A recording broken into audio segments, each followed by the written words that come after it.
Hello दोस्तों, आप सब लोग कैसे हैं। मैं लाइव आ चुका हूँ। मैं ये ध्यान और भावना करता हूँ कि आप सब लोग कुशल मंगल से होंगे, प्रसन्नचित्त होंगे, खुश होंगे। तो आप लोग लाइक करो या ना करो, ये आपकी मर्जी है, पर ध्यान लगाकर, चित्त लगाकर, मन लगाकर धम्पति का पाठ चल रहा है उसको सुनते रहिएगा। तो यही हमारी अर्जी है। तो आज जो है चलते हैं हम लोग धम्म चर्चा की तरफ। धम्पति की गाथाएं हैं। आज धम्पति की गाथा है, तो मैं थोड़ा 2 लाइनें तैयार कर पाया हूँ पढ़ कर याद करके, आप सुनिएगा।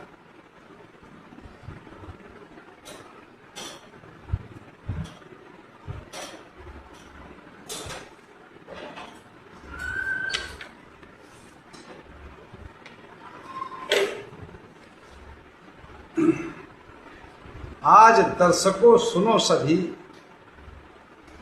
आज दर्शकों सुनो सभी, धम्पति की 53वीं गाथा का। आज दर्शकों सुनो सभी, धम्पति की 53वीं गाथा का। कुशल कर्मों को जोड़ते चलो, है अर्थ उपभोग की 10वीं गाथा का। जैसे माली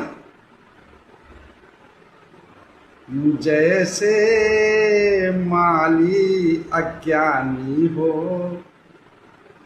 जैसे माली अज्ञानी हो, और सामने ढेर हो फूलों का। जैसे माली अज्ञानी हो और सन्मुख हो ढेर फूलों का,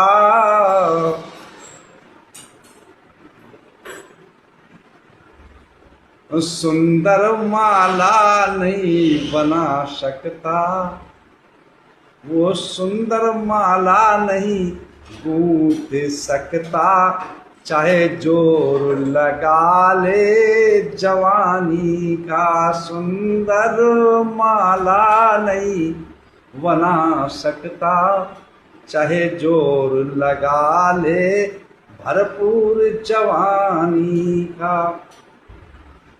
ऐसे ही जानकार माली, ऐसे ही जानकारी माली, सुंदर फूलों को चुनता है, और धागे में पिरो करके उनकी, धागे में पिरो करके उनकी, सुंदर मालाएं गढ़ लेता है। धागे में पिरो करके उनकी, सुंदर मालाएं गढ़ लेता है। ऐसे ही विद्वान पुरुष, ऐसे ही विद्वान पुरुष सदाचार का जीवन जीता है,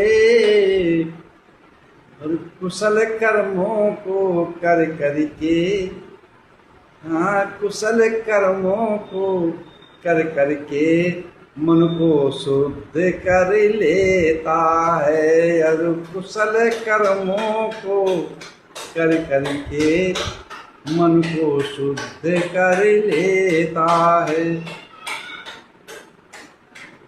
ये तो हमने जो 2 लाइनें बना के तैयार की थी, आप लोगों के समक्ष रखी हैं। तो तत्पश्चात चलते हैं धम्पति की गाथाओं की तरफ।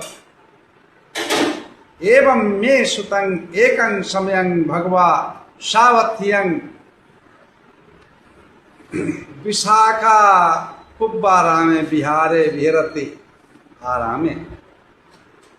एक ऐसा मैंने सुना, एक समय तथागत सम्यक संबुद्ध विशाखा के बनाए हुए कुब्बाराम में, श्रावस्ती के कुब्बाराम में विहर रहे थे, वर्षावास कर रहे थे। उस समय की घटना है कि 500 महिलाएं आकर के और भगवान बुद्ध के शरणागत में जाकर के विनती करती हैं, रिक्वेस्ट करती हैं, वंदना करती हैं, हे तथागत मुझे भी अपने बुद्ध धम्म संघ में सम्मिलित कीजिए। तथागत सम्यक संबुद्ध उनको धर्म देशना करके और उनको उपोषद व्रत का पालन सिखाते हैं। उपोषद उपोषद क्या होता है? उपोषद क्या होता है? उपोषद होता है अष्टशील का पालन करना। हर साप्ताहिक, जैसे कि हमारे होते हैं महीने में 4 उपोषद उपासकों के लिए, भिक्षुओं के 2 होते हैं उपोषद, अमावस्या पूर्णिमा, और उपासकों होते हैं 4, पूर्णिमा और अमावस्या, और दोनों पक्ष की अष्टमियां। उस दिन जो है उपासक को गृह त्याग करके बुद्ध विहारों में जाकर के बुद्ध भिक्षुओं को भोजन देना, पूजा वंदना करना, धर्म का उपदेश सुनना, ध्यान भावना करना, ग्रंथों का पठन पाठन करना, अध्ययन करना, ये कार्य होता है। और जैसे भिक्षु का जीवन होता है उसी प्रकार से जीना। कौन सा है? एक समय है, एक समय का भोजन लेना। सुबह नाश्ता किया, 11-12 के बीच में भोजन किया, शाम को शरबत या जूस चाय पी सकते हैं, और तत्पश्चात ध्यान भावना करना। बिल्कुल जैसा ही जीवन जीना। तो ये होते उपोषद 4। उसकी धर्म देशना दी, उपासकाएं बड़ी खुश हुई, प्रसन्न हुई। तो तथागत सम्यक संबुद्ध के समक्ष आकर के आनंद कहते हैं, हे तथागत ये उपासकाएं बड़ा श्रद्धावान है, बड़ा विनम्र है, इनकी चर्चा, इनकी ख्यात, इनकी प्रशंसा जगह जगह होती है। सम्यक संबुद्ध बोलते हैं, आनंद ये पिछले जन्म में भी इसी प्रकार थी। इसके बाद कश्यप बुद्धि के समय पर, उस समय भी बहुत आरूढ़ थी धम्म के प्रति, संघ के प्रति श्रद्धावान थी, और उस पुण्य के कारण ही ये तथागत सम्यक संबुद्ध जो गौतम बुद्ध हुए उनके समक्ष आई हैं। तो तथागत उसी समय पे गाथा बोलते हैं। कौन सी? 53वीं गाथा क्या है? यथापि पुपरा सिंह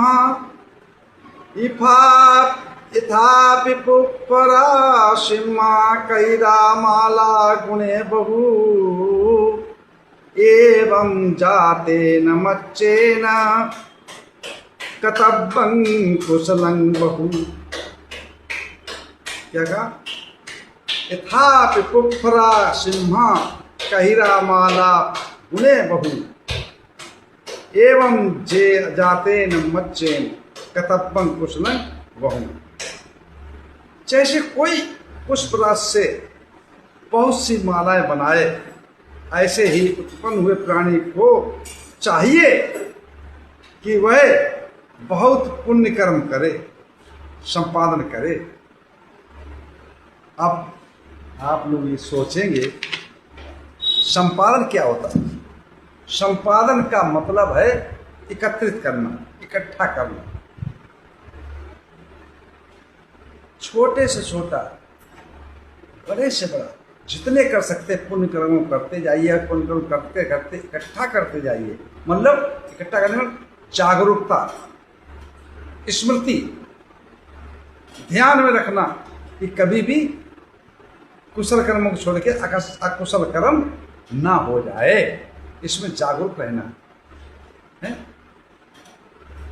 मनन करना, ध्यान करना। तो ऐसा जो पुण्य कार्य करते रहता है तो वो अंत समय तक निर्वाण के मोक्ष पद के नजदीक पहुंच जाता है। इसी के साथ मैं अपनी वाणी विराम देता हूँ। आप सब लोग मंगल हो, कल्याण हो, सुखी जीवन हो, निरोगी काया हो, दुख दूर हो जाए, सुख से वास करो, हमेशा प्रशंसित हो। आप सब लोग मंगल हो, मंगल हो।